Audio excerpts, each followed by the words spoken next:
Okay, y'all. Well, it's 12:10 and we're going to get started. Okay, I'll call the meeting to order. Welcome to the Lakeland Rotary Club. It is the 50th week of the Rotary year, and I'll call on Larry for our invocation and pledge. Happy is the nation whose God is the Lord, the people whom he has chosen as his heritage.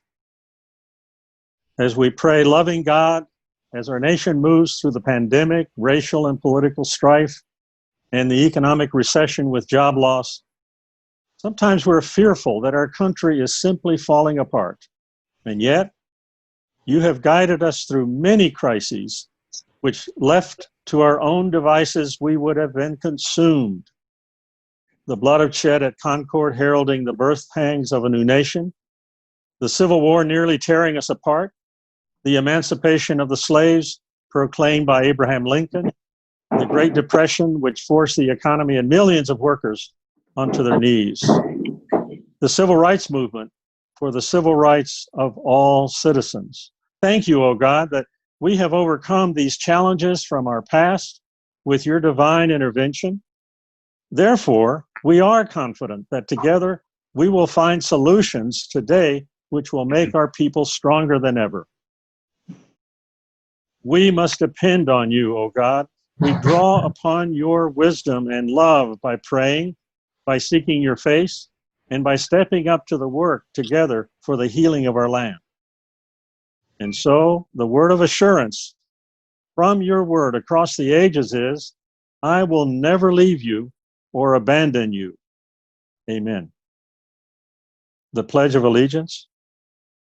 I pledge allegiance to the flag of the United States of America and to the republic for which it stands, one nation, under God, indivisible, with liberty and justice for all. Of the things we think, say, or do, is it the truth? Is it fair to all concerned? Will it build goodwill and better friendships? Will it be beneficial to all concerned? Thank you, Larry. Okay, guest, I know we have Deborah. Deborah, you want to say anything? Glad to have you back, Deborah Boynton. She doesn't want to speak. Have we got any other guests or visiting Rotarians? Carol, this is Debbie Burdett. I have a friend here at the office. Our marketing manager, Belinda, is with us today. Mm-hmm. Okay, welcome, Belinda. Thank you. Any other guests? Visiting Rotarians? Okay, how about some happy dollars?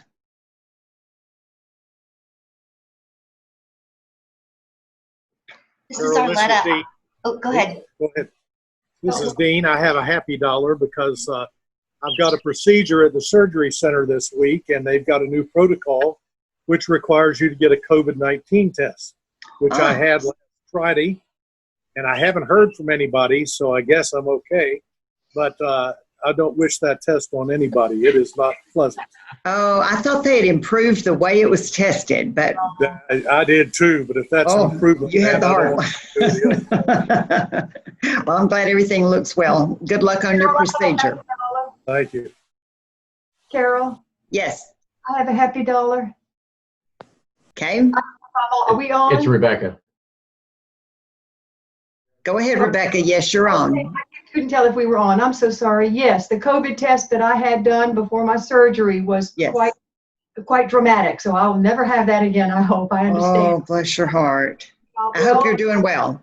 Yes, the eyes recovery, all the cancer got out, and I'm recovering and doing well. Good.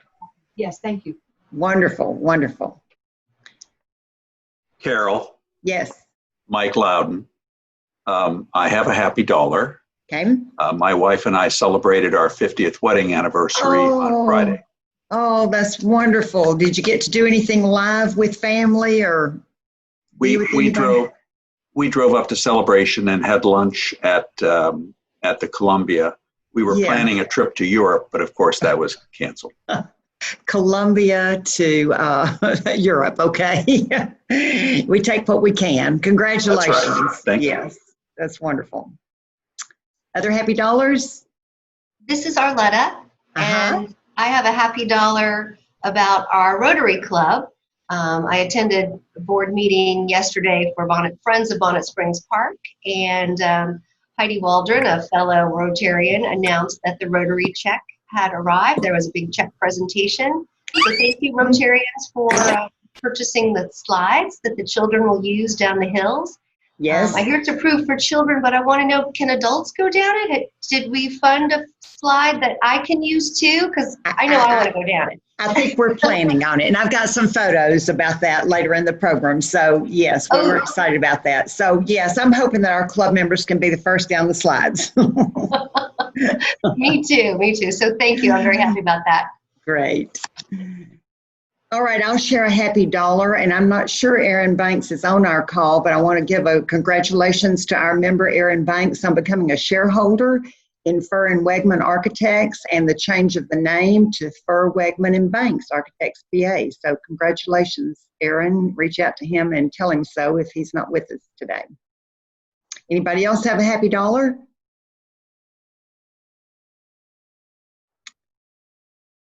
Okay. Let me go on and make the most important announcement. And I'm not sure Mark is with us yet. Mark, if you're on the call, please speak up.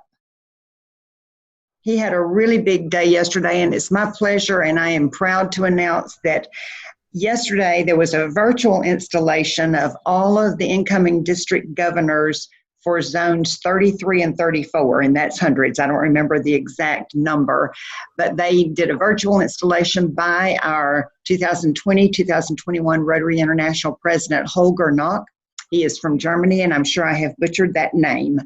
But there was a installation yesterday at 12, and I wanted to give him a shout out. It had one more. That's just a picture of their Zoom call. There is our Mark Skolnick there. And of course, Irma was on the call with him. She is a great supporter of Mark and our whole club. So congratulations, Mark. We are just so honored that our district governor next year that will be from our home club. So Mark, if you're on the call, I invite you to say a few words. Is anybody? I'm scrolling through. I don't see Mark. Please reach out and give him your congratulations, and we'll keep you posted on any celebration that we plan with our club, okay? All right, yes, as Arletta said, we had our Bonnet Springs presentation, and the first thing I want to say is that I wish our entire club could have been included on this, because you've worked hard and we had great support from all of the club, the entire committee.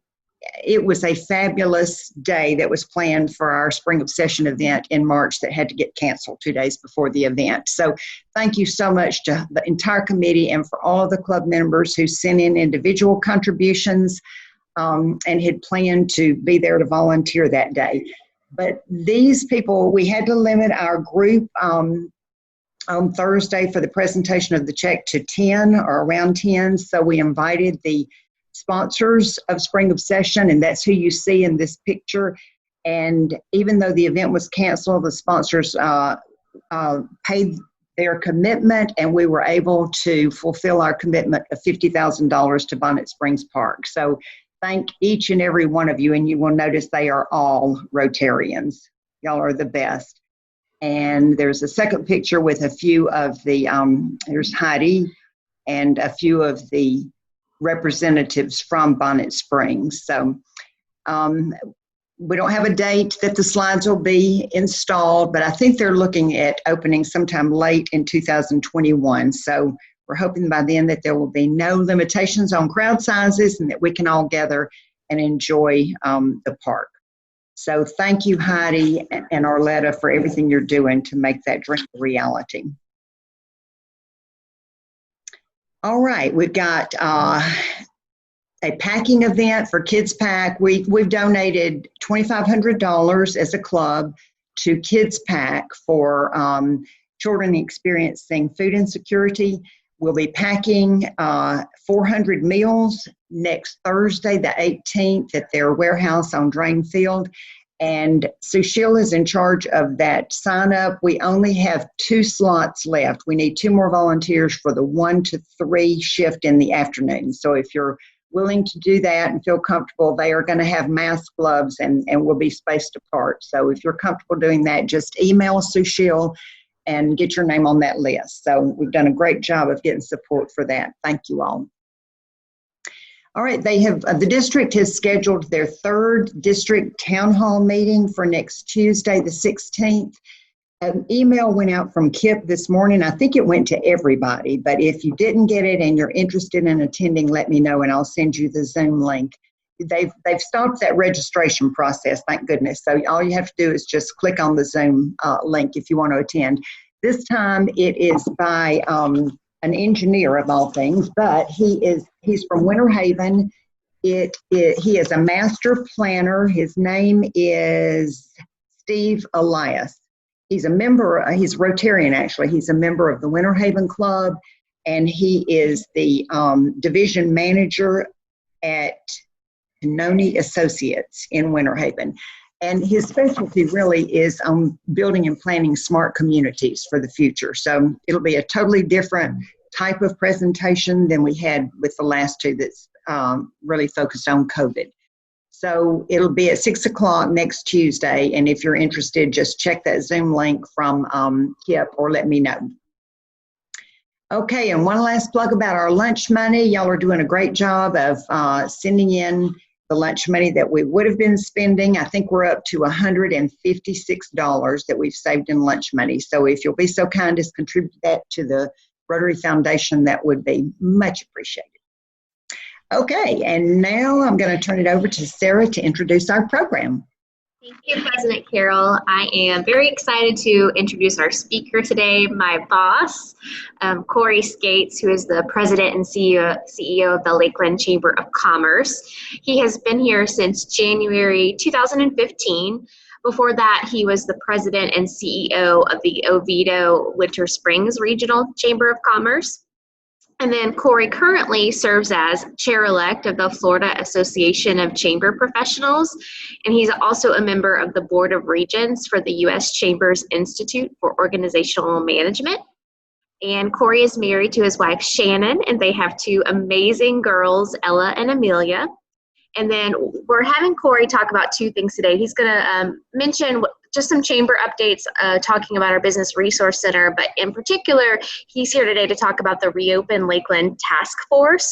This was an idea that he presented to the Lakeland City of Commission several weeks ago, and it formed very quickly. Mayor Bill Mutz is our chair for this committee, and then there are more than 30 other leaders from our community who have been meeting consistently to talk about how to reopen our city safely and just consider all the perspectives of what's going on. So with that, I'm going to hand it over to Cory. Thank you, Sarah. And let me start by saying what a rock star Sarah has been throughout this process. She's been taking all the notes and keeping all the minutes and putting up all the information on our portal for all of our committee members for the Reopen Lakeland Task Force, along with her other job that she has to do at the Chamber. So thank you, Sarah, for all of that. Thank you, President Carol, member of Leadership Lakeland, Class 33, best class ever. I'm sure I'm going to get in trouble with a lot of people.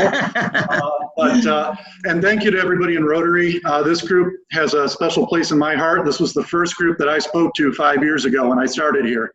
So it's great to be back, and it's always great to speak with everyone. I will share my screen. Hopefully this works. Anybody? There we go. Hopefully everybody can see that. Yes. All right. All right, we're good? Yep. All right. Well, Sarah mentioned briefly that as a board of directors, and I appreciate, I've got a lot of my board members on here, and their leadership throughout this and the creation of the Reopen Lakeland Task Force. We've been working with our friends at the Florida Chamber and the U.S. Chamber for the past couple months since we've been going through the COVID-19 pandemic. And they stressed how important it was on a local level to have a task force because every community is going to be different.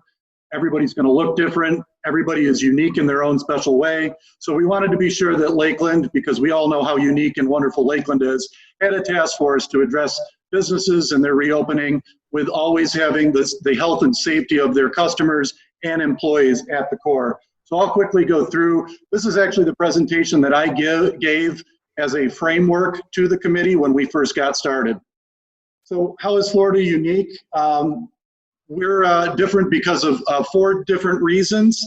20% share of our sales tax come directly from tourism. That's accommodation, food services, recreation. 79% of general revenues come from sales and use tax. We don't have a state income tax, so we're very reliant upon that.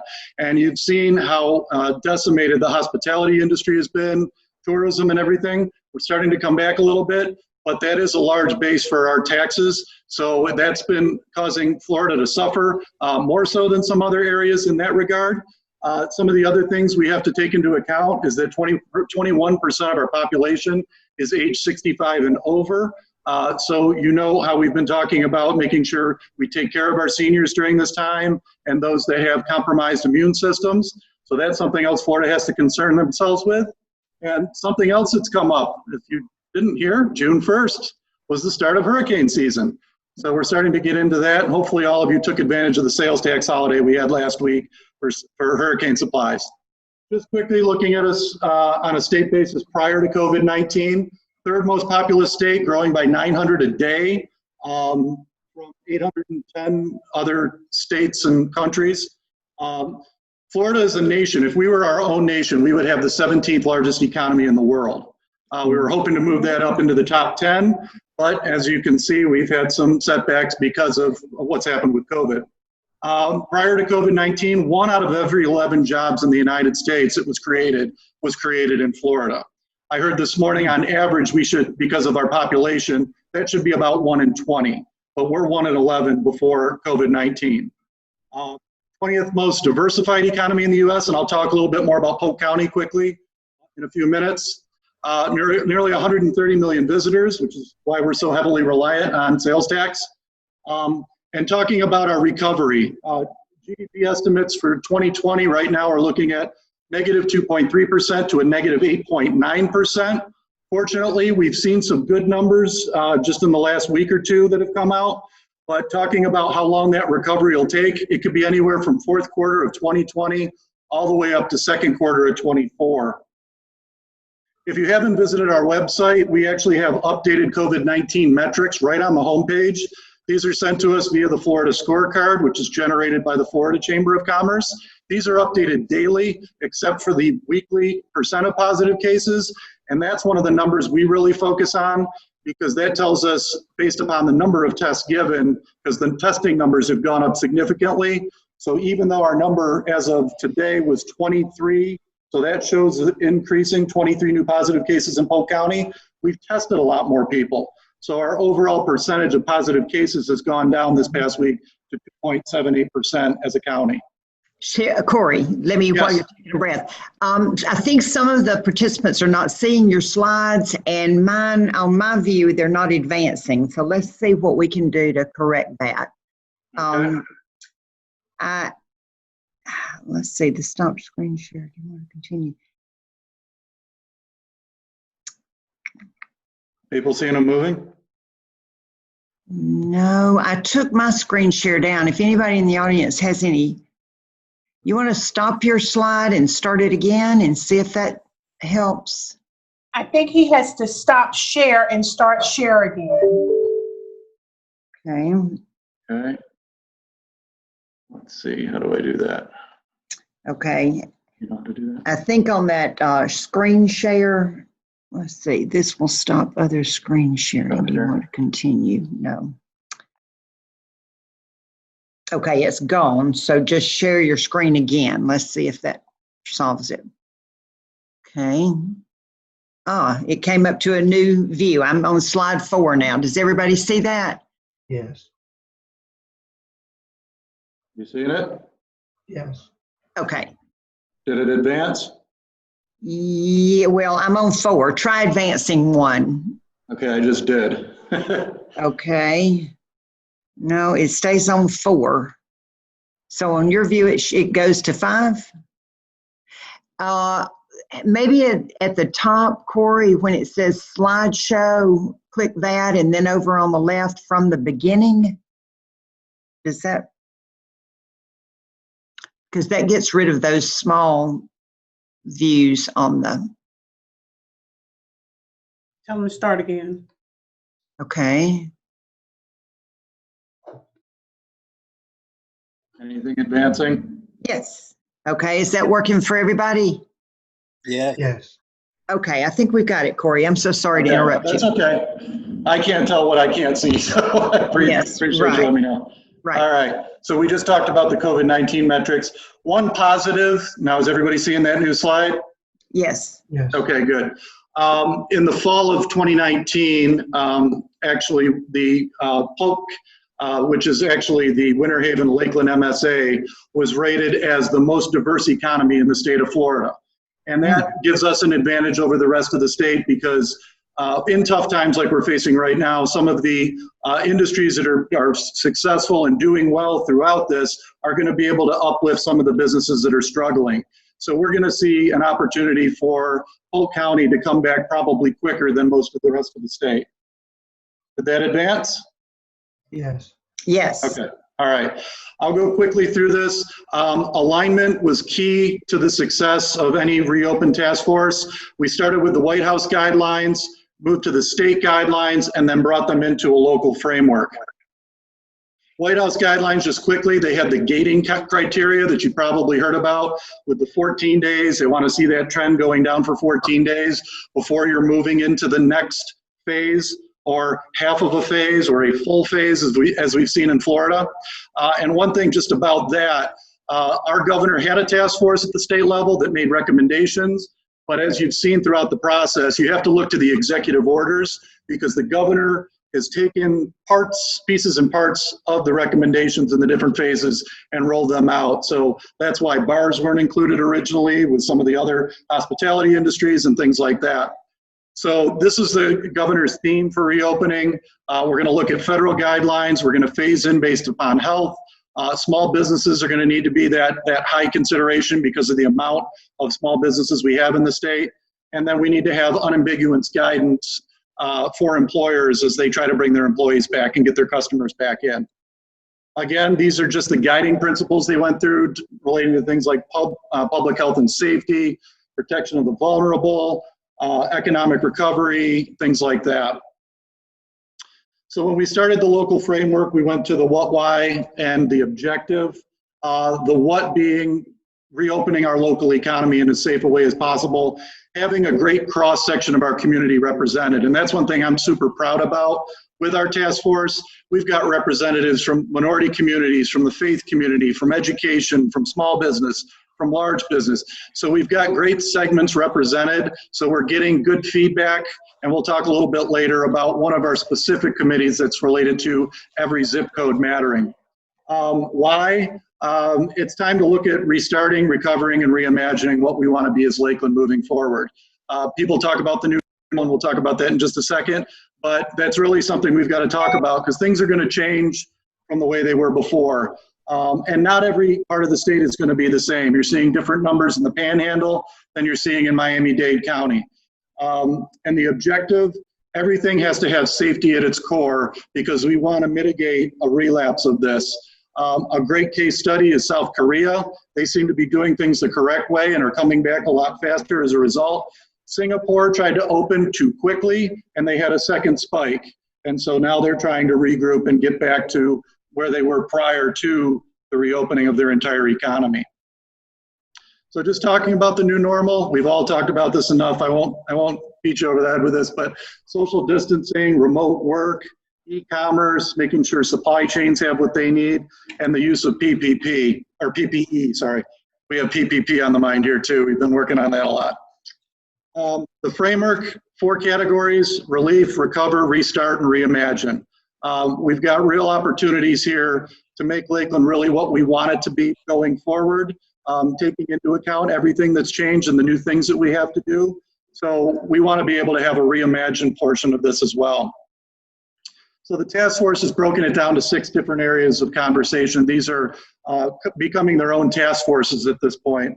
On public health and delivery, safe business restart, every zip code matters, regulatory and policy, workforce retraining and innovation, and then finally, reimagining Lakeland.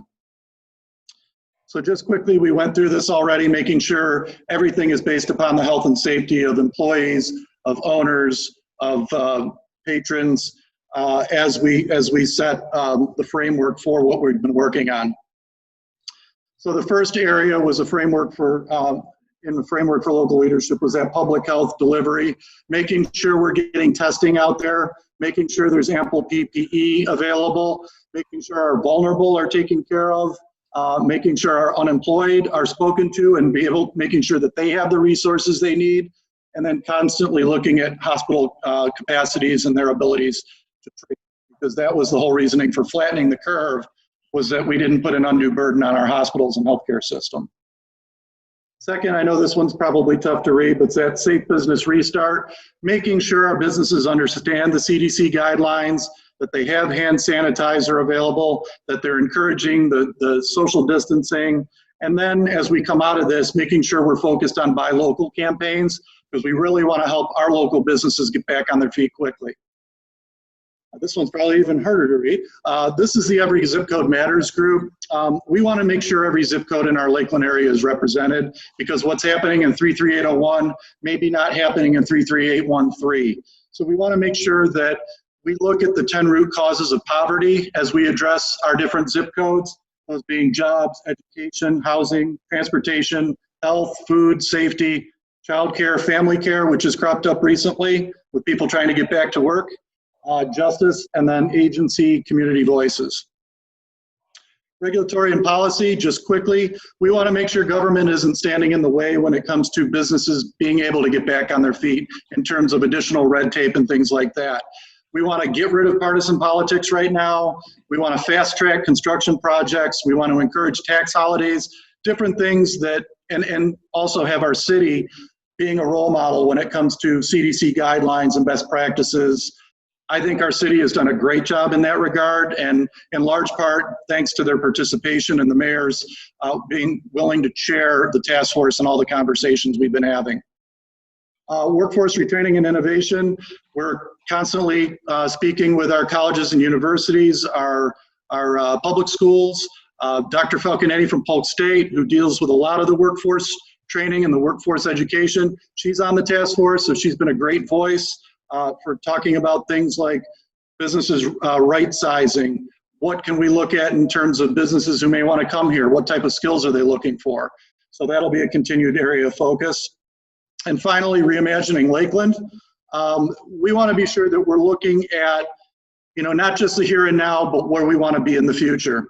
The Florida scorecard, which I shared with you earlier a little bit, which has the COVID-19 information, also has other metrics that they trace on a daily and weekly basis related to unemployment, related to poverty numbers, all different types of metrics that we can look to in order for the chamber to be able to figure out where we should be focusing to help make our community stronger. They provide by going to thefloridascorecard.org. And you can check out all that information. And they break it down county by county, or you can see it on a state level. So we're going to continue to reimagine. As great as Lakeland is now, how much better can we make it moving forward? You may have heard the mayor's press conference and some conversation about the consumer choices.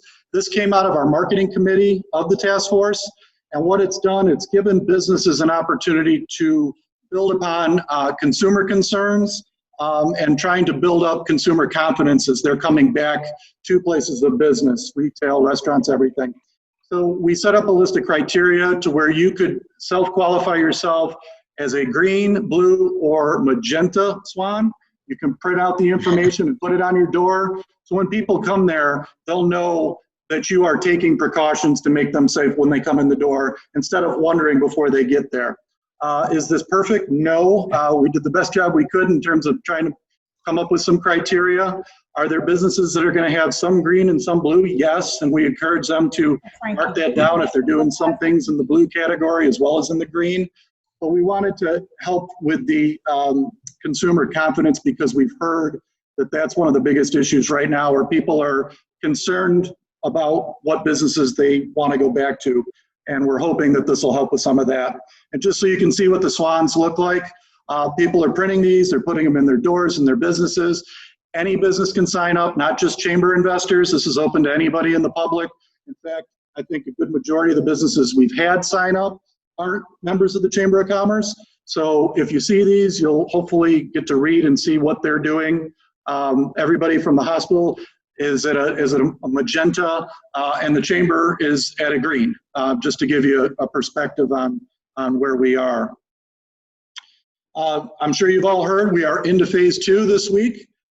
Just some of the highlights, some of the biggest things that came out were bars are now allowed to reopen on the inside, 50%, making sure they're abiding by all the CDC guidelines for sanitation, all those things. We've had gyms move up to 100% so long as they can abide by CDC guidelines. Other establishments are starting to open. They're starting to have conversations about other businesses like theaters and other things like that, sports and professional venues. And we had a conversation with the Florida Chamber this morning. Phase 3 is probably a little ways off. They're waiting to see what the impacts were from the testing after we moved into full phase 1 and phase 2, because those results will be coming out shortly. Some of the other things we've been working on just recently, with everything that's been going on in the world, the Chamber wants to be a part of the conversation and making sure we're having those tough discussions and meeting with all of our stakeholders in our community. A couple of things, we're working with the U.S. Chamber on a national initiative to address inequality of opportunity. We put out a press release about that last week, and we're having our first town hall meeting with the U.S. Chamber on the 25th. And also we're working with the Florida Chamber on their Florida Prosperity Initiative. This map you see here of Polk County is actually available on the Florida scorecard, and it gives us up-to-date information on poverty numbers for those under the age of 18.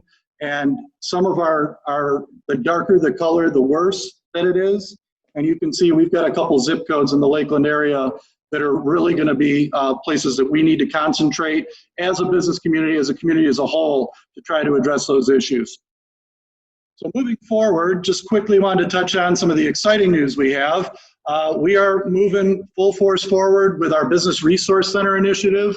Most of you have probably heard about this at some time or another.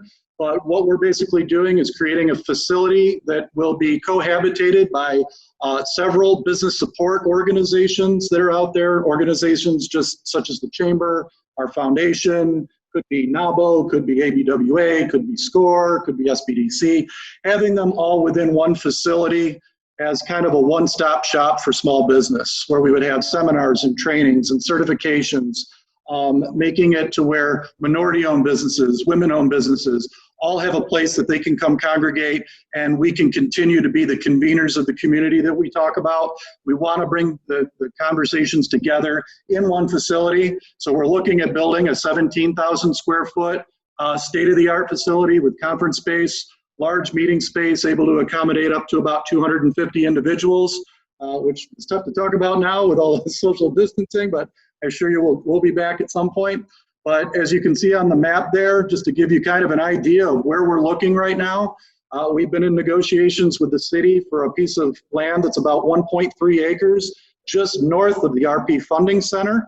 We want to help be a catalyst in redevelopment of that western portion of our downtown, especially with everything that's happening at Bonnet Springs, which we're excited about. So just to give you a perspective on where we're looking. And what this facility could look like, these are just renderings, nothing's in stone yet, but we have selected an architect, which is Strawn Trout. We also selected a contract manager, a construction manager, contract manager, which is Rada Construction. And so just so you've got an overview of what conference space, office space, a tech room, boardrooms, that would be part of this facility. And we showed these at our honors, our annual meeting this year. The large multi-purpose meeting space would be something like this. It would be dividable, so we could have large meetings, smaller meetings, different things like that. And then also we're going to continue to house the Lakeland Convention and Visitors Bureau. Jackie Johnson and her team does a great job welcoming people to our community. We kind of have a thought that it would look like this when you first come into the building, so you can get your maps, learn more about the community, see different videos and touch screens to learn more about the history of Lakeland and why they should move their business and their family to our community. So with that, I hope I flew through this, because Sarah told me I had an hour and a half and I had like 45 slides. So hopefully I didn't go too fast for anybody, but I wanted to leave a couple minutes for questions if anybody had any. Okay, let's see. Sarah has posted on the chat, and we can send this out in an email, that the COVID statistics are on the Chamber's homepage at lakelandchamber.com, and the reopen page is there also. So rather than calling that out, we'll send that out in an email.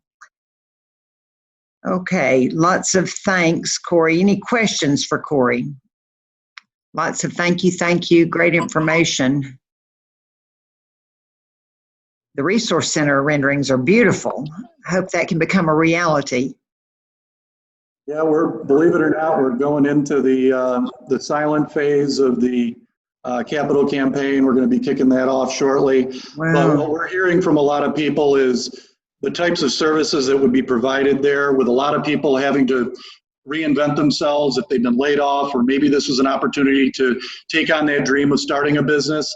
A facility like this that's going to be able to help them mature and grow and succeed is probably needed now more than it may be in its entire history, no matter how long this facility is in existence. So fortunately, a lot of those that are interested in being involved and contributing to it see that as well. So it's even though it's a tough time to go out on a capital campaign, I can assure you that there are a lot of people the need is there. That see the value and see the incredible need for this type of facility right now. Yeah, great. And from Tracy Kimbrough, she asked, are these slides available for us to print? Great information. We're going to make them available shortly. You should have taken a screenshot when you had a chance, Tracy. But we're actually working on a lot of collaterals right now for the campaign moving forward. So we're going to get them out there as soon as we can. I know our architects are excited to get them out there, because some of the things I wasn't able to show today are incredibly beautiful. And we're excited about hitting the community with them. Yeah, great. And Joel Ivy says, thanks to everyone serving on the task force. You may have said this. How many are on the task force? 36. 36. That's great. 36. Yeah, it's like herding cats every week. That's why Sarah does such a great job trying to keep everybody in line. And Dr. Craig Collins is our facilitator from Southeastern, and he does a fabulous job every week, or every other week when we meet. Wonderful. Okay, well, keep up the good work, and thank you, Cory, for coming to share an update with us. Thank Come you. back and thanks visit to us everybody. anytime. Okay. Yeah, thanks for your support of local business. We appreciate it. And if you'll stop your screen share, and maybe I can make it go. Okay. And I think I'm back. Okay. All right. Next week, our program is our Polk County Sheriff Office's update. And of course, Grady Judd will be here to give us that. We've had to reschedule him. I think he was scheduled when the Hurricane Dorian came through last year. And then the week that the pandemic shut everything down. So we're glad he gave us a third try. So come back and hear him. He's always very funny in addition to being informative. All right. Thank our visiting, our guests today. We had Deborah Boynton and Belinda come back and visit us anytime. And our weekly quote is, life isn't about waiting for the storm to pass. It's about learning how to dance in the rain. And I think that definitely applies with where we are as a society today. And it is from author Vivian Green. And with that, we are adjourned. Thank you for coming. We'll see you next week. Thanks, President Carroll. Great meeting.